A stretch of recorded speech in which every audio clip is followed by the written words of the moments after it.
ಸಜ್ಜನ ಬಂಧುಗಳೇ, ನೊಂದ ಮನಸ್ಸಿಗೆ ಸಂಜೀವಿನಿಯಾಗಿರುವ ಈ ಧ್ವನಿಗೆ ನಿಮ್ಮದೊಂದು ಲೈಕ್ ಇರಲಿ. ನಿಮ್ಮನ್ನು ಸದಾ ಮಾತನಾಡಿಸಬೇಕೆಂದು ಹಾತೊರೆಯುವ ವ್ಯಕ್ತಿಯನ್ನು ಯಾವುದೇ ಕಾರಣಕ್ಕೂ ಕಡೆಗಣಿಸದಿರಿ. ಯಾಕಂದ್ರೆ ಸ್ವಾರ್ಥದ ಪ್ರಪಂಚದಲ್ಲಿ ನಿನಗೋಸ್ಕರ ಎನ್ನುವರು ತುಂಬಾ ವಿರಳ. ವೈದ್ಯನ ಕಣ್ಣಲ್ಲಿಯೂ ಕಣ್ಣೀರು ಜಿನುಗಿತ್ತು.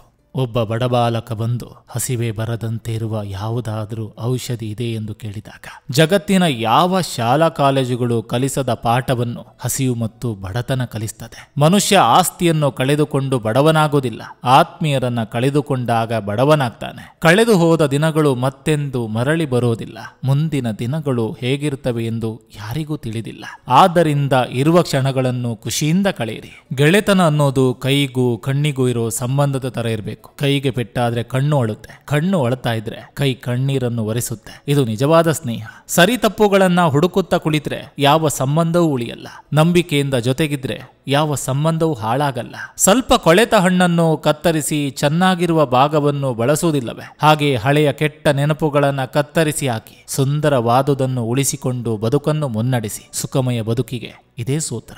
ಹೆದರಿ ನಿಂತರೆ ನಿಲ್ದಾಣ, ಧೈರ್ಯವಾಗಿ ಮುಂದೆ ನುಗ್ಗಿದರೆ ಪಯಣ. ಕಾಗೆ ಕಪ್ಪು ಆದರೂ ಅದಕ್ಕೆ ಹಂಚಿ ತಿನ್ನುವ ಗುಣ ಇದೆ. ಬದುಕೋದಕ್ಕೆ ಬೇಕಾಗಿರೋದು ಬಣ್ಣ ಅಲ್ಲ, ಬಣ್ಣ ಬದಲಾಯಿಸದಿರೋ ಗುಣ ಮುಖ್ಯ. ಅವಶ್ಯಕತೆ ಮುಗಿದ ಮೇಲೆ ಆತ್ಮವೇ ದೇಹನ ಬಿಟ್ಟು ಹೋಗುತ್ತೆ. ಇನ್ನು ಮನುಷ್ಯರು ಯಾವ ಲೆಕ್ಕ?